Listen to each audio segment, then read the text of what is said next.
Joining me on the Gray Area podcast today, he covers America's team for The Athletic. It's going to be a busy weekend. Not only the Cowboys have their schedule released, but also rookie minicamp going to be getting underway. You can find him on Twitter at Jon Machota. He is the viral content king of the Dallas Cowboys. Jon Machota joining me here on the Gray Area. What's up, John? What's up, man? I think it's so funny that you said about the rookie minicamp. I just started laughing when you said it because I was up there to record a podcast earlier this week, and I don't know, when's the last time you've been up at the Star? Any time within the last week or two? No. Okay, so this place has just been flipped on its side because they're having that country music awards there tonight. Oh, that's right. Yeah. So here's the thing: they took the one practice field, the turf one, the one that would be closest towards if you're walking back by the podcast studios, right? So the one close to those windows. They turned that basically into almost the infield of a NASCAR race, put down all of this flooring so they can move in everybody's trailers for everybody that was seeing it. So I'm just picturing Mike McCarthy coming out there. He has a half a field to use. I mean, they can't use the indoor, obviously, because that's where they're having the actual awards at or whatever. Yeah. And so I just thought it was funny the way that it's rookie minicamp starting. It's it started out as we were supposed to have full access on Friday, and now it's just open locker room. So I'm interested to see how much of this is still there when we get there or whatnot. But it's one of those things where I have this image of Mike McCarthy walking out there and just being what are we doing? I mean, the whole place is completely shut down. All the restaurants and all that, you can't drive by any of that because it's all for walking and everything like that, because they're having this huge event in this, inside the Ford Center. So it's going to be interesting to see how they're able to get this rookie minicamp going on there. Yeah, for those who are listening, we're recording this on Thursday evening, and the American Country Music Awards are happening at the Star in Frisco. Rookie minicamp is supposed to take place. It will take place over the weekend, and of course, you've got everything happening in between as the schedules also come out for the Dallas Cowboys as we record this as well. We'll touch on a little bit of that a little bit later on, but obviously for this team, having won 24 games over the past couple of seasons, I wonder in your mind, the reaction to this offseason by this team with the acquisitions of Stephon Gilmore, Brandon Cooks, drafting Mazi Smith at number 26 overall, have they reacted properly to what has happened to them in the last couple of postseasons, having lost to San Francisco both times out? I'd say for the most part they have. I mean, I don't look at their roster and say, well, every hole is plugged, they're ready to roll, because I just look at left guard. That's a huge question mark to me. I look at, obviously they don't have a kicker on the roster right now. That kind of seems important. And then I keep going back to this, and I might be overstating it, but they're also missing another running back. I just don't think their running back room is set right now with what they have. The thing I keep saying is I just don't know who they're giving the ball to, on 3rd and 1, 4th and 1 in a huge game where that was the go-to with Zeke. It's ironic the way this works out, because it's one of those things where you're if Ezekiel Elliott had been with the New York Jets and was available right now, he is the perfect fit for what the Cowboys need. So maybe, because I don't see Zeke coming back. So the way I look at it is maybe that's a Leonard Fournette. I just don't see that bigger type back, that physical type back out of this group. Deuce Vaughn's a nice addition. Obviously, Tony Pollard, you get him in space, and I mean he's trouble for anybody in any offense. And they added Ronald Jones, and they got Rico Dowdle, and I know they got Malik Davis, but I just don't know where any of those fit. Maybe they think higher of them than maybe I do in terms of that, and maybe that is something like an Anthony Barr, where they're let's just see what we got here, and then maybe during camp, if we're missing that, guys will be out there. So there's some question marks there. And then obviously you got Mike McCarthy calling plays for the first time since he's been the Cowboys coach. So offensively, I have some question marks there. I still think it'll be a good offense. I don't know if it'll be as good as it's been. Obviously, adding Brandon Cooks helps. But on the other side of the ball, I legitimately think it has a chance to be the best defense in the NFL. I mean, adding Gilmore, adding Mazi Smith, keeping Dan Quinn, keeping Leighton Vander Esch and Donovan Wilson. I mean, that's got a chance to be a really special group that, you're not going to need the offense to be great. I mean, there's going to be situations like in that Niners game where they're going to need to score. You're going to have to score some points, and you have to, be solid. But that's the only thing. There's a couple question marks on offense that, and I do think they can get some of that stuff ironed out between now and week 1. But I kind of have them in the same spot in terms of when I look at the NFC. I still have the Niners ahead of them. I still have the Eagles ahead of them. And they have their own question marks too. Obviously, the Niners quarterback situation, who knows what that is? The Eagles lose both of their coordinators. Can you imagine if that was the Cowboys? Both of their coordinators are different. I mean, there'd be a lot of question marks here. So everyone has their issues, but I still would put the Cowboys kind of third out of that group. It's interesting because you look at how the identity of this team has started to morph a little bit, because the way that you would look traditionally at how this roster appears to be built now, with the resources that they have on defense, identity-wise, it feels like a defensive football team. But the offensive weapons that they have give you an idea that this team could score a lot of points as well. I just wonder, when you look at how this team is built, how would you, if you were on the outside looking in, and say the identity of this Cowboys team is what based on their complete roster at this point? I would say it's a defensive first team. I would say that every team going into playing them is looking at that defense and going, we're going to have our hands full. They're talented. We're going to have to find ways to get some points, because this is a defense that's solid at every single part, and they can also take the ball away. And their one weakness was the run game, and used to be able to run on this defense. And I find it hard to believe that bringing back Jonathan Hankins, having Mazi Smith there, another year with all these guys in Dan Quinn's system, I think that they'll be able to close the gap there. And then offensively, I think that you want to see what they can do in the run game, because I do think that Michael Gallup is gonna bounce back. I think he's gonna have a good year. I think he's gonna look like the number 3 receiver that they were hoping he would have been last year coming back from the injury.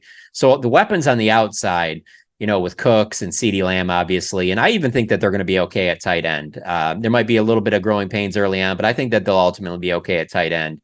And so it'll be about that run game. What can they get going in the run game? Because I just don't see Mike McCarthy being the type of guy that's going to be like, well, we can't run the ball, so I just throw it 50 times a game. He's not going to be that guy. So let's see how they're able to, answer that. I mean, I'm sure Dak wouldn't mind cooking 50 times a game throwing the football, but at the same time, that defense is as stout as it is.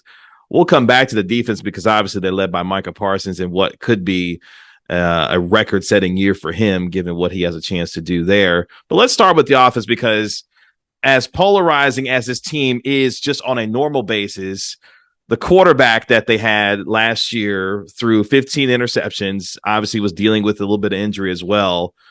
What do you have to see from Dak Prescott going into this upcoming season that either reaffirms your confidence in his ability to lead this team, or says, okay, maybe a different direction might be needed? They're not going to, but based on what they have here, maybe that's something that needs to be considered a little further.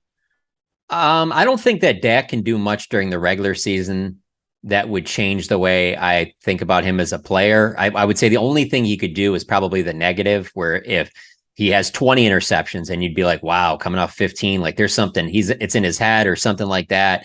If that happened, then I'd be like, yeah, maybe this whole being the Cowboys quarterback is kind of caught up with him, and the pressure of the position and things like that. For me, it's all about what he does in January. It's about getting in the playoffs and winning a big playoff games. And obviously he did that last year against Tampa, but then laid a huge egg against the 49ers in a game that they certainly could have won.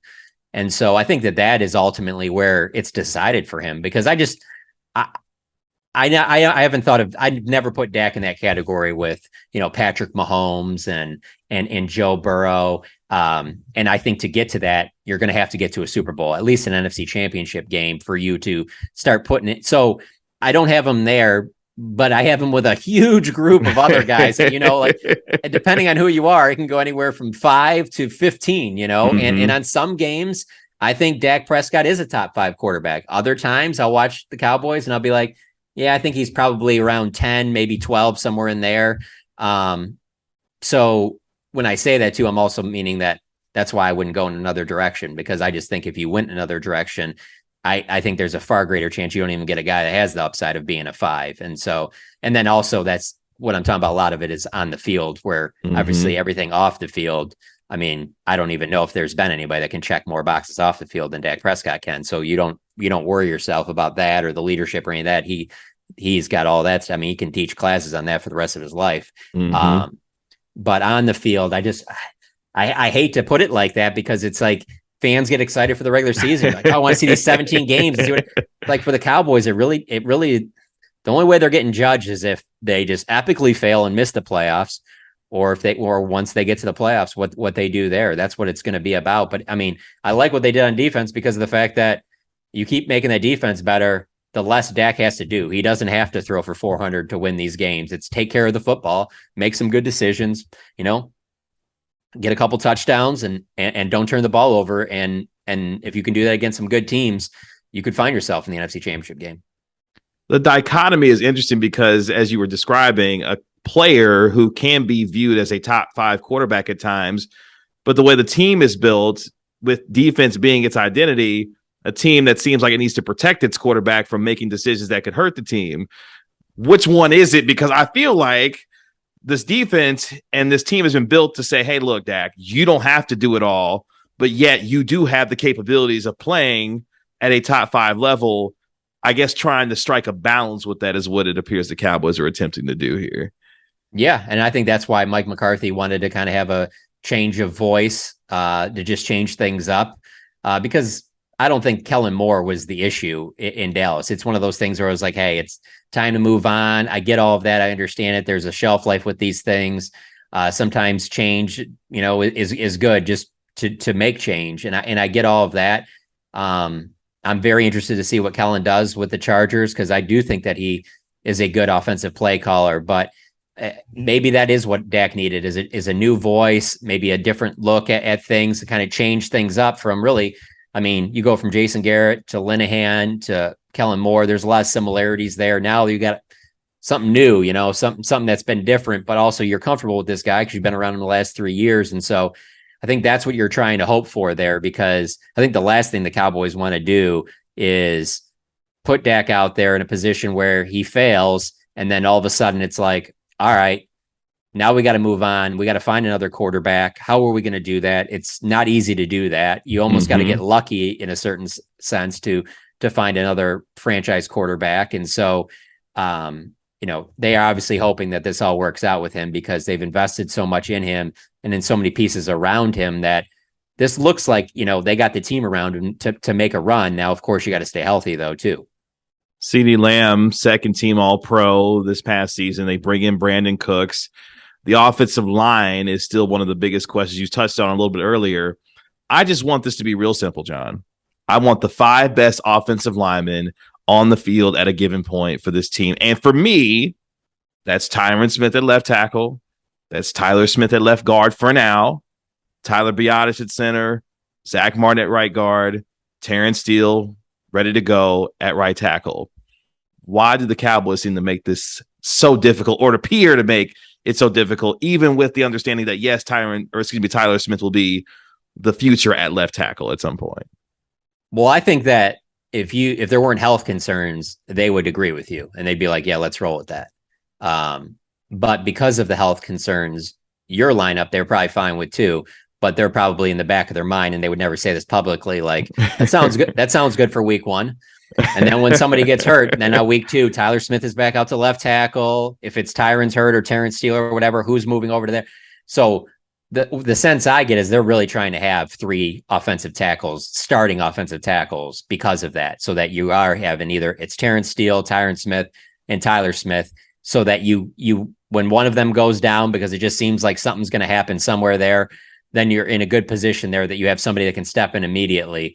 But I just, Mike McCarthy hasn't had the benefit of having a healthy offensive line at any point since he's been the head coach of the Cowboys. And when they have had their best success with 14, 16, the offensive lines have been pretty solid. They've had some continuity there. So by all means, I think that they would love the group that you said, because I don't think anybody would argue that that's their best 5. There's just no way you're going to convince me that you remove any one of those guys and you insert Chuma Udoga or Matt Farniak or Josh Ball or Matt Waletzko or TJ Bass or Sim Richards or any of the guys that are probably going to work at left guard. That's better than Tyler Smith playing there. There's just no way you'll ever. And here's the other thing, like how well Tyler Smith transferred from practicing at left guard to boom left tackle, and he's ready to roll. Plus, as you've been around him. I mean, he's another Dak type that's like just checks every box that it just doesn't seem like there'd be too much you could throw at Tyler Smith. So there's always that too, because there are certain players, you've obviously been around it, not just in football, other sports, where you're just kind of like, yeah, no, I think they should just leave him at that one position. I think that, you know what I'm saying? Like, I don't think it would be an issue for him. If you could tell me you give Tyler Smith an entire offseason to play center, I'd be like, I don't know. Let's see what I feel good about it. Yeah. So I don't understand it completely. And when they didn't draft a guard high, I was kind of like, okay, this kind of seems like it. But then when you get that audio about in the first round, if you're really considering about going an offensive guard there, then you clearly think that it's a bigger issue than what you've let on with what you've done so far. And so it is one of those things where I'm telling you, like, it would not surprise me at all if TJ Bass, you know, an undrafted rookie free agent out of Oregon, ends up being that guy. I mean, in a way, it is kind of, I mean, they're different players, but, you know, when this offensive line, I felt like it was at its best is when they kind of lucked out and they got Ron Leary as an undrafted guy because he had that degenerative knee condition, and he was certainly a draftable player, but teams were like, yeah, I don't know if that knee's going to hold up. And the Cowboys got him as an undrafted guy, and he ended up having a pretty solid career for as long as he did play, even though it wasn't, you know, a long career, but his highs were pretty high, and the offensive line was rolling at that time. So who knows? But I mean, I agree with you. I do think Tyler Smith, left guard, Tyron at left tackle, and Terrence Steele at right tackle makes the most sense for sure. Because Tyron's contract is structured to where my man needs to play in order to get paid. So if you're going to play him, I would think put him at his best position at left tackle. And yes, with caution, given his injury history. But at the same time, I don't know. That would be what I would put out there. But hey, I don't coach the offensive line or run the team. But at that same point, it's interesting because we'll get to the defense here in a second, because I want your perspective on this, because we're going into a season where Trayvon Diggs is in the final year of his rookie deal on a 4-year deal. He was a second-round pick. CeeDee Lamb is up for a contract extension, 5th-year option already picked up, obviously, going into 2024. Micah Parsons is due for a contract extension at the end of this upcoming season, because I'm just assuming, like most Cowboys fans, he's going to have another monster year barring injury. And then we talked about Dak, and he could get a contract extension at any point. Are we at kind of a crossroads here because of some of the financial stakes that are in play, given the big ticket items that we're dealing with? Tyron Smith, final year of his deal. Terrence Steele signed his tender. He could be an unrestricted free agent at the end of the year as well. Is this at a kind of a crossroads given the contract situations that this team is about to face here? Yeah, for sure. I mean, I would think CeeDee Lamb is probably the most likely to sign first out of that group. I think that he's established himself. You know what the parameters are with the top, 10 receivers in the league. You're going to be paying him 23, 25 to 30 million a year. That's what that group is making. Trayvon Diggs is kind of similar. I mean, he's top corners are around, 20 million per year. So a little bit lower than the top wide receivers. I think that those two are probably kind of neck and neck. And with Trayvon Diggs, if he's holding out to, let's say he wants to be the highest paid corner, I could see where they let him play out this year, franchise tag him next year, and, draft a corner really high next year to be like, hey, well, let's get one more year out of him and then we'll move on, because, we're not going to give him whatever, $27 million a year, whatever. We got to still pay Dak and, we're paying CD. And because for me, and I do think that they would be on the same path with this. I mean, this seems like the most logical, is that you have to be ready to make you have to be able to make Micah Parsons the highest paid defensive player in the history of the game. Like, if he has another season, first team All-Pro season, that's the kind of money. And I don't care if you think he's a linebacker, cornerback, defensive end, defensive tackle, whatever, safety. He is the highest paid player because he's the next guy up and he produces at that level. So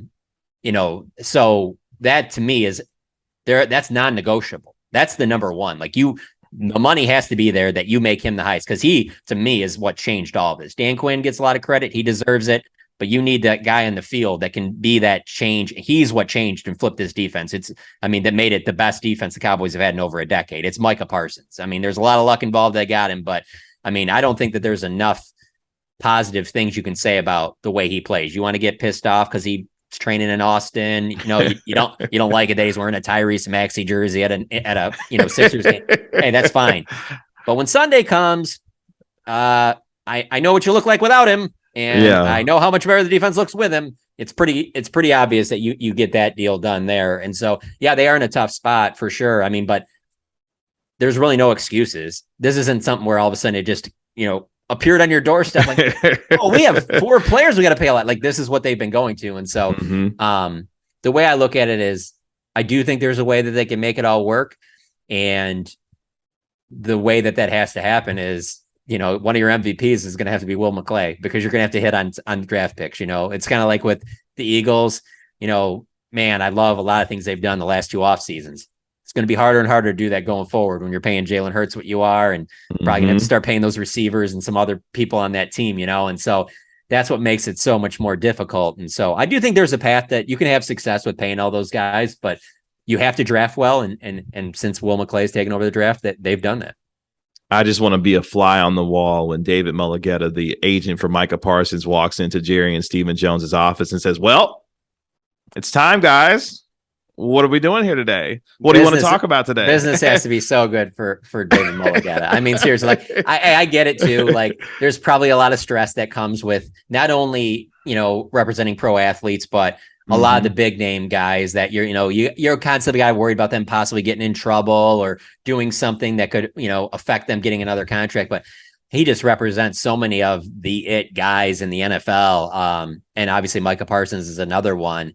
And business is booming for him. And it seems like whenever, whether it's Jalen Ramsey or whoever, like when something has to get done, man, it gets done, and he finds a way to make it happen. And so, yeah, but it's the same thing as with the Dak deal. It's like, they're just not taking no deals here. Like, with the agent you're dealing with, that this is not going to be any team friendly deals here. This is what happens. But that's the price of doing business. So over the last, I think 5-6 years, Mulligetta has gotten the highest paid safety in Derwin James at the time, the highest paid corner at the time, Jalen Ramsey, and of course, Deshaun Watson, the $230 million guaranteed, never been done and probably never be seen and again for a while. Bro, especially for everything that Deshaun Watson had going on too. Like, to get that deal, like, that's an impressive deal for someone that there is no other issues. That is just like, hey, he's just he's the next quarterback up, whatever. That's an amazing deal. So Well, let's turn our attention to the defense real quick, because everything begins and ends with Micah Parsons. We know that. But the identity of this team, it seems like, continues to grow from a physical and a toughness standpoint. And the Cowboys did something that they haven't done since the early 90s, which was take a defensive tackle in the first round. The last time they did it, Russell Maryland out of Miami went number 1 back in 1991. Now a Michigan man, Mazi Smith, is going to be in the middle alongside Jonathan Hankins. What does his pick represent for you and what that defense is attempting to accomplish this year and beyond?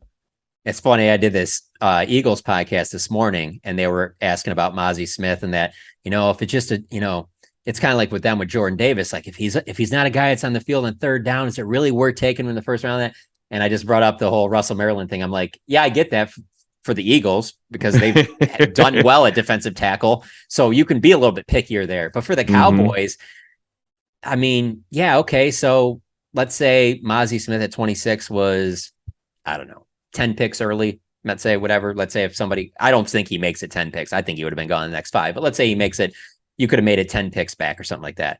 I then take him at 26. For a team that has needed defensive tackle play like that for so long, this isn't recent, defensive issues.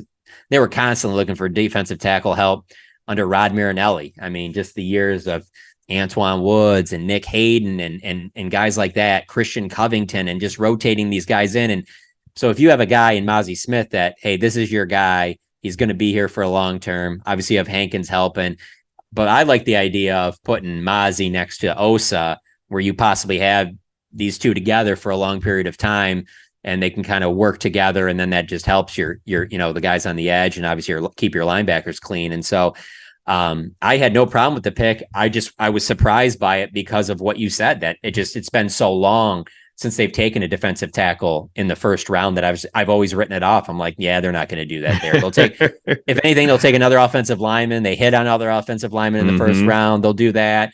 I even had my doubts about tight end. It's just the way the draft fell. I thought maybe they'd go tight end there.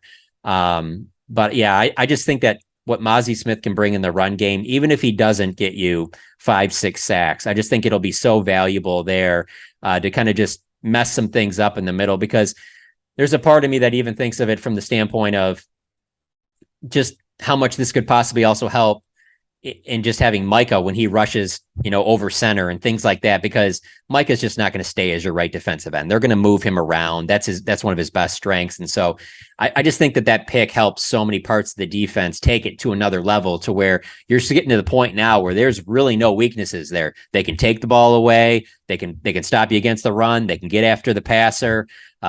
So when you get into that territory, that's pretty exciting for a defense. And then obviously having Dan Quinn calling it, it's just interesting because it's changed so much, because for the last decade, it's been such an offensive first team.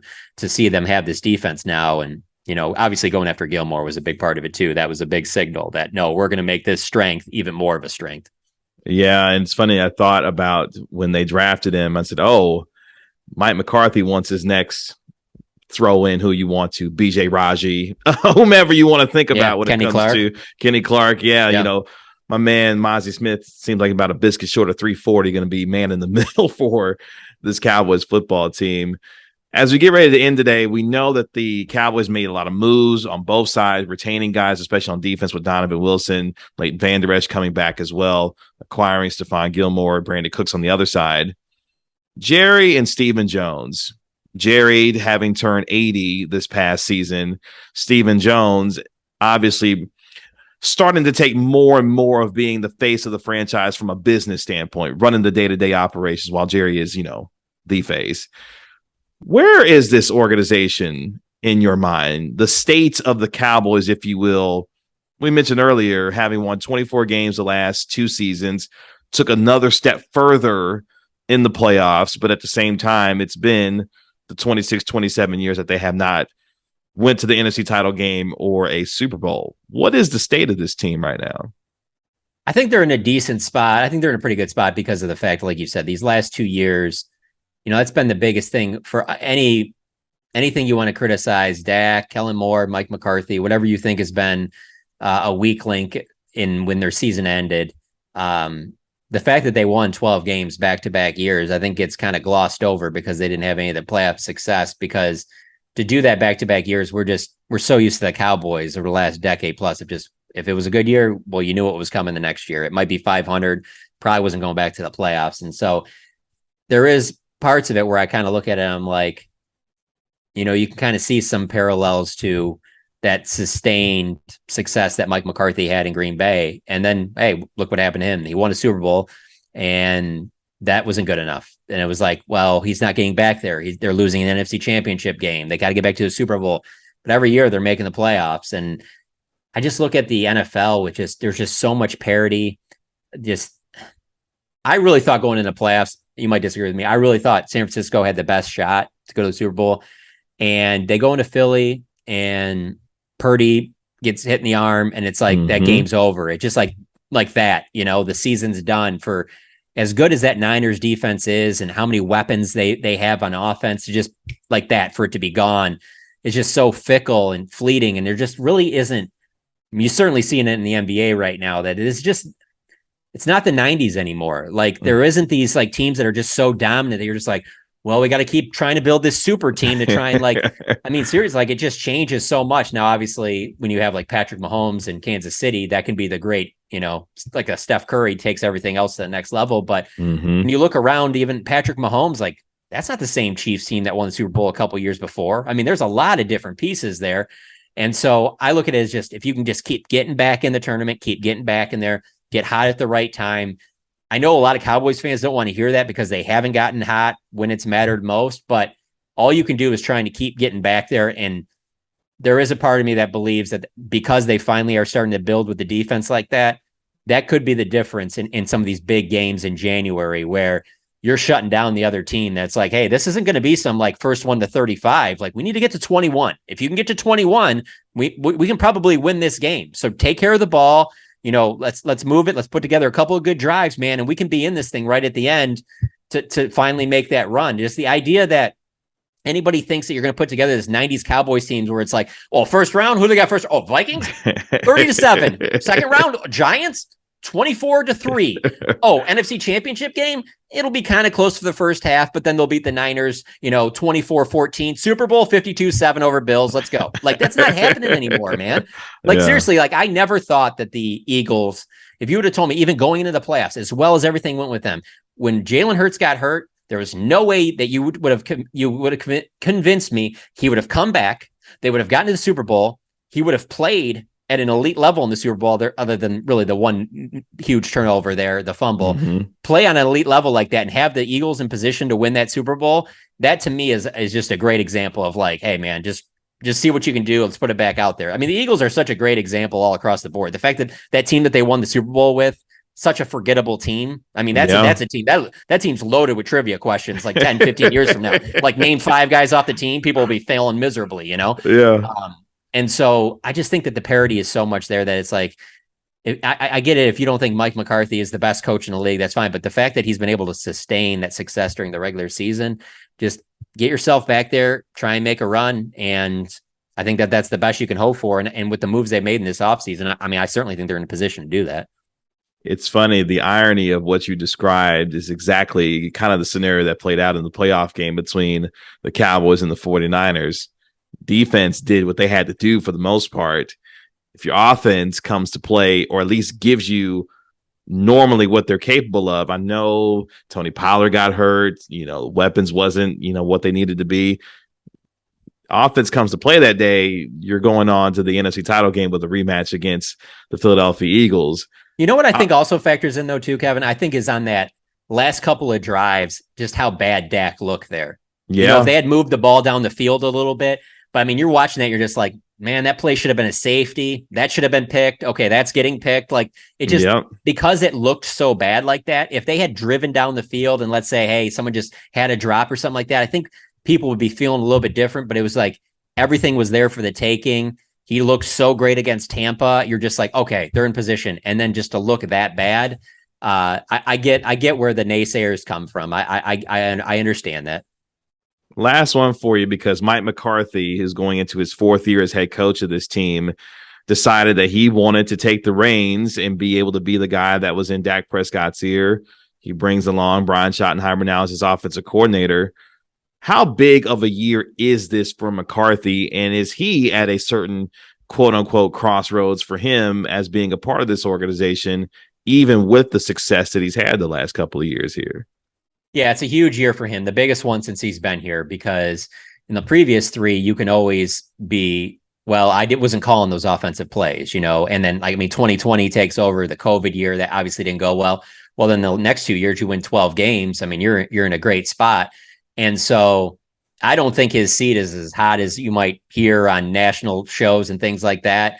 I do really think Jerry likes him and has a lot of faith in him. And I think that it has impressed Jerry that he's been able to put together these back-to-back 12-win seasons. And so the difference is that how does Mike handle that there's just going to be so much more negative towards him after every game where the offense doesn't play well? He obviously got some of that as a head coach, but there was always still, and we know you're not calling the plays, but hey, the offense, these, whatever.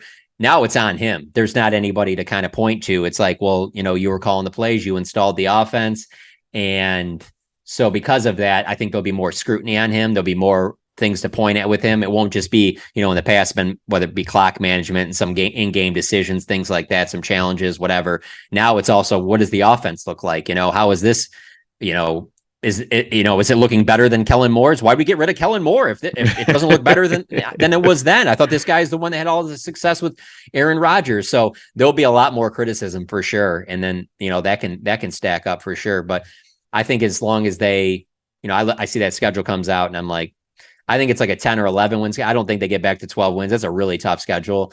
And so, but I don't think that matters as much as like they got to get back to the playoffs. They got to be back in position, to make a run at the end of the year. And so as long as that happens, I just don't see Jerry going another direction. Now, if they laid an egg and they're like, they go like 500 or they're under 500, then I could see Jerry making a move. But if they're in the same position they've been the last couple of years, I just don't see Jerry moving on. I don't. And the other part is because obviously Sean Payton's out of the picture. So who's who'd be the next person? And the one that everybody will tell you would be Dan Quinn. How do you know that Dan Quinn's going to put you over the top in the playoffs? If that's what you're judging it by, if you're winning to get to the playoffs, but you're just not, how do you know for sure that him taking over as head coach puts you over that hump? You don't know that. Whereas I can see some people thinking, oh, no, Sean Payton takes it to another level or whatever, even though that's debatable.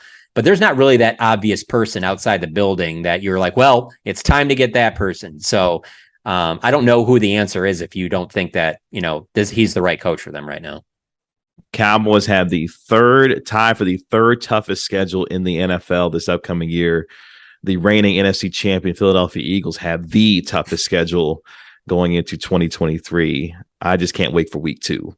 That is when Aaron Rodgers and the Jets come to AT&T Stadium to face Big Mike and the Cowboys inside AT&T Stadium. John, tell the folks where they can find you, what you're doing these days, man. Yeah, man, just on Twitter. That's where I'm at almost all the time. At Jon Machota, JONMACHOTA. And just check in on the Athletic all the time. Even in the off season, myself and Bob Sturm, we try and map things out so there's something new up almost every day or every other day. And so, yeah, just keep checking back on the Cowboys page on the Athletic. We appreciate it. John doesn't know it, but he's an inspiration to me because his viral content, his videos have inspired me to step up my game to figure out, all right, how can I be the social media maven and try to get on John's level? Because my man stays bringing the look, if it's a Cowboy player talking to somebody, if it's a workout, if it's a piece of audio, whatever it is, Machota is all over it, and he will make sure that you are covered when it comes to Dallas Cowboys, even when it comes to tattooing, as you have become a tattoo expert this offseason.